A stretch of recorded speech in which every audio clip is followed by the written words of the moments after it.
Hey, what's up? John Sonmez from simpleprogrammer.com. So, I have another book review for you all, y'all, because y'all like book reviews. So, anyway, this book review is not a book. Just like I think the last one was not a book. If you want to see all the book reviews I've done so far, you can check out this playlist here, which will magically appear. But this book is actually, as you probably know, I listen to a lot of audiobooks. And so this is an audiobook, but it is actually an audio course. I think the last one I did, or at least was an audio course. So I'll do book reviews on these audio courses because Audible is pretty good about letting you spend your Audible credits on actual courses, seminars, things like that, audio programs.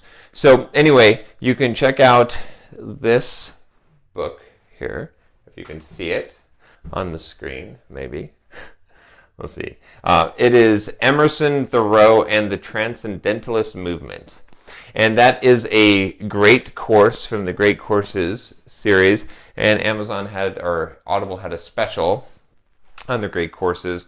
And so it was very difficult to pick which one. Whenever I look at the Great Courses catalog, I'm like, holy shit, there's a bunch of stuff I need to know about history and literature and mathematics and physics and all this stuff. And I feel overwhelmed, and then I pick what's interesting to me. So I've always been fascinated by transcendentalists. Well, not always, but ever since I read Ralph Waldo Emerson and Henry David Thoreau, I've been fascinated by transcendentalists.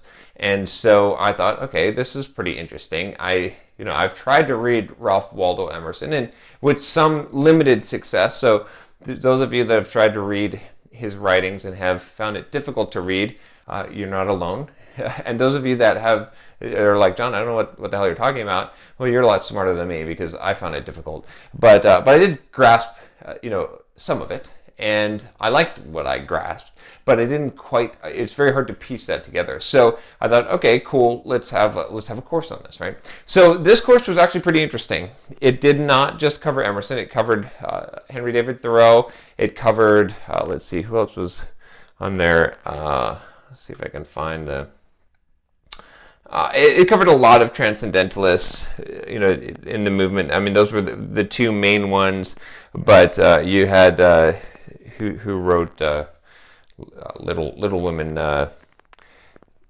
Louisa May Alcott. It did have her and her father actually in there. One of my favorite people from history, Frederick Douglass.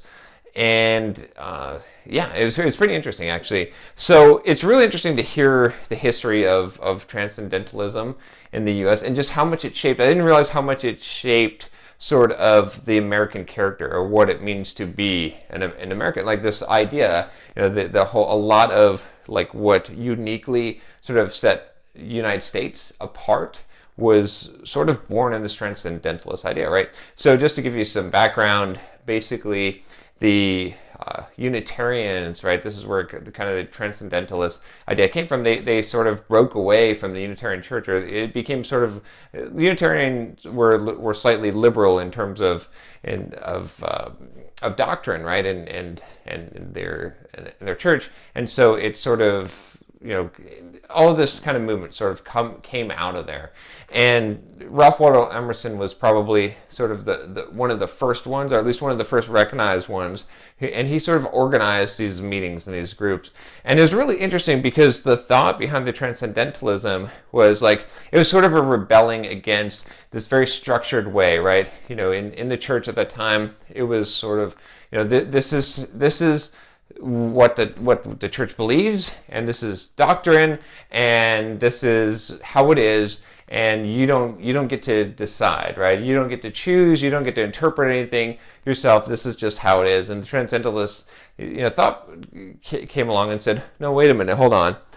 It's not just this materialistic view. It's not just what you can sense with your five senses, but there's something deeper, and maybe your own personal experience, and maybe you could personally sense something. The whole idea of the word transcendental, it comes from this idea that it's beyond the senses. It supersedes the senses. It's outside of that. And so, Ralph Waldo Emerson was one of the first ones to say, hey, wait a minute, look, I don't actually I don't know if I agree with this. I think that maybe I've got some experience, and maybe I have a connection to the divine, and maybe the divine is within me and within all of us, and that, you know, and we're all unique in that respect, and we're all kind of the same in that respect. And so, you know, it's hard for us to imagine today, because we live sort of with transcendentalism, even beyond the U.S., you know, touching our culture, where we sort of in society today, we think that people are generally equal, right? That they have an equal right, that they have,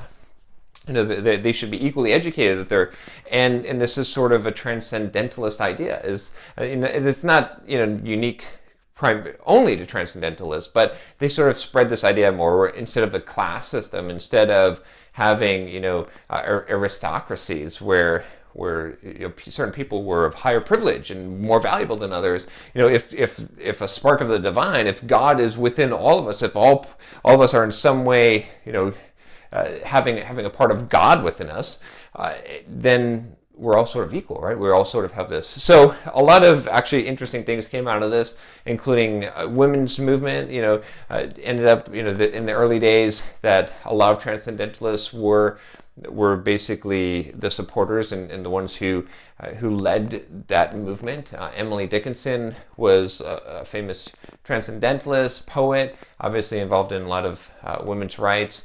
You know, Louisa May Alcott, who I already mentioned. But yeah, so this is really fascinating. At least I think this is fascinating historically, and thinking about this. Another thing that I learned is, you know, I'd always been looking at, like, I'd read the Bhagavad Gita.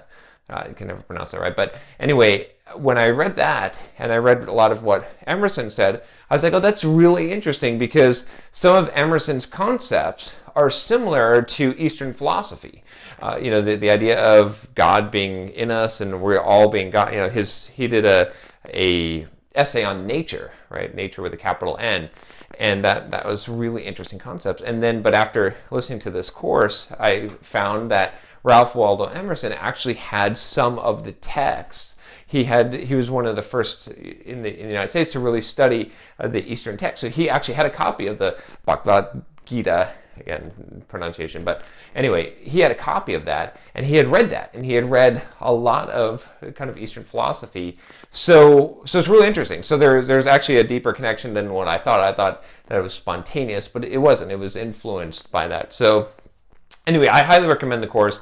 I learned a lot from it. I felt like it was just, you know, you might not have time to read all of Ralph Waldo Emerson, and even if you do you understand it? And I'll say this as well while I'm on the point. You know, this is like 1840s or so, 1830s, 1840s. That's one of the barriers of understanding Ralph Waldo Emerson, is because the language at that time, right? English language at that time, very different things going on, even political times, right? Or, another thing to think about during that time frame is slavery is still full intact, right? This is, you know, the Transcendentalists were abolitionists at their core, right? If you remember Harper's Ferry and all that incident, John Brown. But that's probably another reason why you can't understand him. Also, he speaks very abstract, right? So, you know, but where was I going with this? So I was saying that, so back in time, we're going, you know, 1830s, 1840s, right? So this helps to understand. Like, you might not have time or the inclination to read all of Ralph Waldo Emerson. You might not have all the time to read Henry David Thoreau. You know, he's another interesting character. He's sort of like the apprentice of Ralph Waldo Emerson, right? Walt Whitman also was in there with the Transcendentalists. You might not have time to read and understand all of these things and how these things fit together. And so it's kind of nice to have a course that lays this all out for you and shows you historically how these things fit, how these pieces fit together. It certainly enlightened me, because I'd gotten all these little pieces of this history and you know, and Transcendentalists, and I sort of identified with this movement, but I didn't quite understand it. So it's really interesting too. You know, another point that I'll bring up, because I'm pretty excited about this, is Henry David Thoreau. He wrote a essay called on civil disobedience, I believe, and that was what Gandhi quoted, right? So when Gandhi basically, you know, used civil disobedience against Great Britain at the time, he was actually, he was actually in some way fueled by Henry David Thoreau. I won't say that completely, but you can see the echoes, the rippling effect of this. Also, Martin Luther King Jr. quoted Henry David Thoreau and said that he read that essay on civil disobedience. So it's really interesting, right? You know, when you look at this and on how, I mean, this is extremely wide-reaching. When you look at this web that came out from Transcendentalism, there's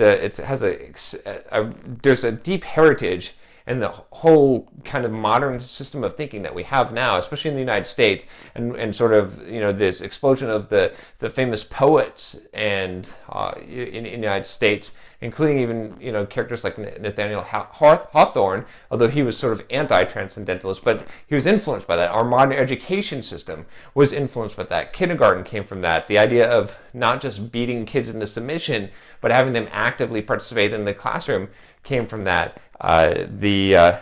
Montessori, right? Mary Montessori, is it Mary or anyway? You know, she was also influenced by it. There's just a ton of stuff. So I think it's real fascinating. This is long for a book review, but I was really interested in this stuff. I think you will be as well. So I highly recommend it. You know, I would definitely give it, you know, 5 stars, because it was really useful. So anyway, I realize not all of you are going to be so excited about transcendentalism and U.S. history as I am, but you know, this is one of those areas that I'm super excited about it, and I think it's, you know, we should all know this, right? Because this is something that greatly affects us so much, and just to understand some of these concepts and ideas as we're sort of. I did another video and I was talking about how we're going backwards from this. And so I think it's important to understand why this is important.